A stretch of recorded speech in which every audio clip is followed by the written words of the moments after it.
Assumons que tu aies trouvé un directeur de thèse, un directeur de recherche ou de stage qui te plaise vraiment. Tu as vraiment envie de rejoindre son labo. Tu dois maintenant lui écrire un email pour lui expliquer qui tu es et pourquoi tu veux faire ton stage avec lui. Dans cette vidéo, je vais t'expliquer comment écrire un bon email pour le professeur en utilisant un email que j'ai déjà envoyé, qui a été accepté pour un projet de recherche. Et j'en avais aussi envoyé un similaire pour un projet de doctorat et j'avais aussi été pris. Avant d'entrer dans le vif du sujet, bienvenue sur ma chaîne. Je m'appelle Cyprien, je suis français, je fais mon doctorat aux Pays-Bas sur le domaine des neurosciences. Et sur ma chaîne, je partage mon expérience dans la recherche et je donne des conseils sur ce que j'apprends au fur et à mesure de mon parcours. Là, en ce moment, j'ai un petit challenge personnel qui j'essaie d'atteindre 1000 abonnés avant fin décembre. Donc, si tu as envie de me soutenir et que tu aimes bien mon contenu, abonne-toi, ça fait toujours plaisir.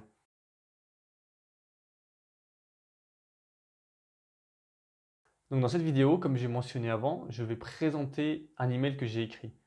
Bien sûr, je n'affirme pas avoir écrit l'email parfait. Il y a beaucoup de choses que je pourrais améliorer, mais j'ai eu la position. Donc, je pense que cet email contient les bases, les fondations qui permettent d'écrire un bon email. Dans certains domaines, tu dois déjà envoyer l'ébauche d'un projet de recherche, d'un projet de thèse, et c'est basé sur ça si le directeur décide ou non de te prendre. Dans la biologie, c'est un peu différent. Souvent, le directeur de recherche a déjà une idée, un projet qu'il veut faire, et ce que tu fais, c'est que tu le contactes, tu lui dis, j'ai fait ça dans le passé, je vois que vous travaillez sur ça, c'est en continuité avec mon parcours, c'est pour ça que je veux rejoindre votre labo. Première partie, donc déjà, objet, tu vas mentionner ce que tu veux. Position, projet de recherche, 5 mois. Position de doctorat, euh, entretien, peu importe. Mentionne quelque chose qui a un rapport direct avec ce que tu veux faire. On commence par cher professeur, prénom, nom, nom, prénom. Ça dépend de ta personnalité et comment tu veux établir le lien avec la personne. Ça dépend aussi de la personne. Donc, une valeur sûre, c'est de dire, surtout en France, ils sont très, très stricts les gens, c'est de dire par exemple, si c'est en français, ce serait bonjour professeur, nom, prénom. Enfin, prénom, nom. Donc après, j'entame un premier paragraphe où je décris qui je suis. Donc je dis que je m'appelle Cyprien Guérin, que j'ai fait mon master dans ce domaine-là, que je suis en train de faire un stage en ce moment sur, un certain, sur une certaine question de recherche. Et je mentionne la question.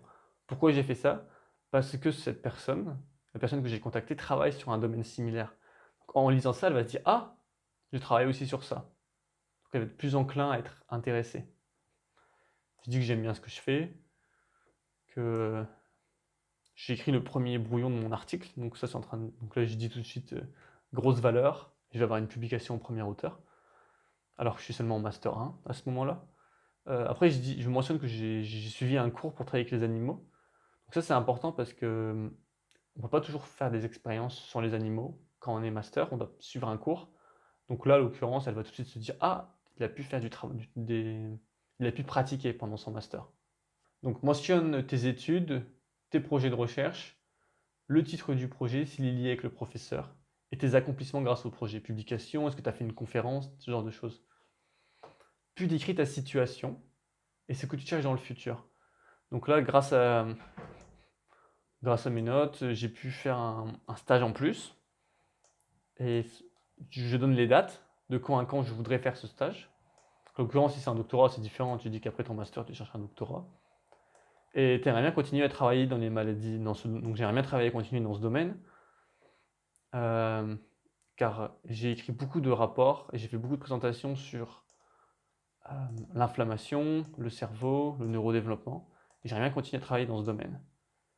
Et là, je décris comment je l'ai rencontrée, comment je l'ai connue.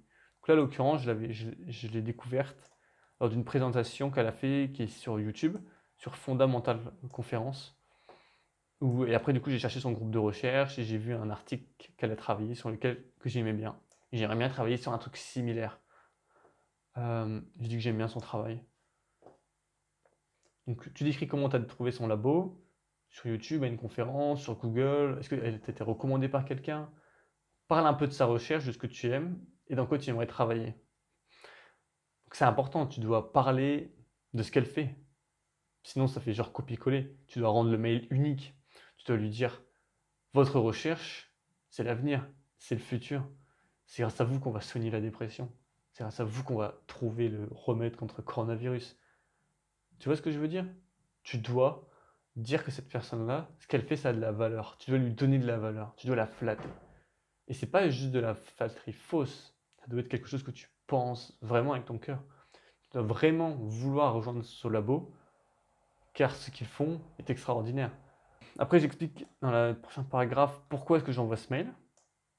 Parce que je voulais savoir si je pouvais rejoindre son groupe pour un projet de recherche, que je serais honoré si c'est possible de l'avoir comme superviseur, et que je peux lui fournir une lettre de recommandation s'il y a besoin. Après, j'explique tout ça, je sais pas si c'est très utile, mais en gros, c'est un petit blabla pour dire. Enfin, un blabla, non, c'est vrai. Mais c'est en gros, c'est des phrases pour dire que je suis vraiment motivé, que j'ai vraiment envie de faire de la recherche et de travailler avec elle. Et tu peux donner quelques points forts, pourquoi tu penses être valable et pourquoi tu penses être bon dans le groupe. Et après, j'ai mis une petite phrase pour dire trouve attaché mon CV et mes notes que j'ai obtenues pendant mon master. Donc ça, je le mets parce que bah, c'est normal d'envoyer tout de suite son CV. Donc envoie tout de suite ton CV qui est personnalisé. Donc en haut de ton CV, tu auras... Si tu veux savoir comment faire ton CV, j'ai fait une vidéo la semaine dernière dessus. Donc le lien sera là-haut ou dans la description. Mais c'est très important d'avoir un CV personnalisé pour la personne à qui tu l'envoies. Et après, je dis, j'ai très hâte de te parler personnellement. Et je lui souhaite une bonne journée, best. Après, je signe. Donc là, encore une fois, ça dépend de toi. Tu n'es pas obligé d'avoir cette formule de au revoir.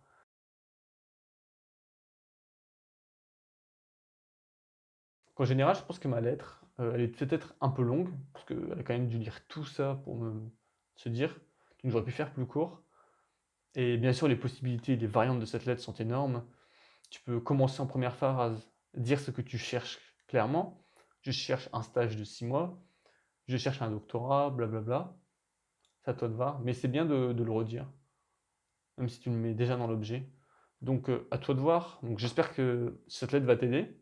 Je vais aussi faire une vidéo sur une lettre et comment donner du feedback dessus. Donc si tu veux ne pas louper cette vidéo, je te conseille de t'abonner. Je te dis à bientôt. Ciao.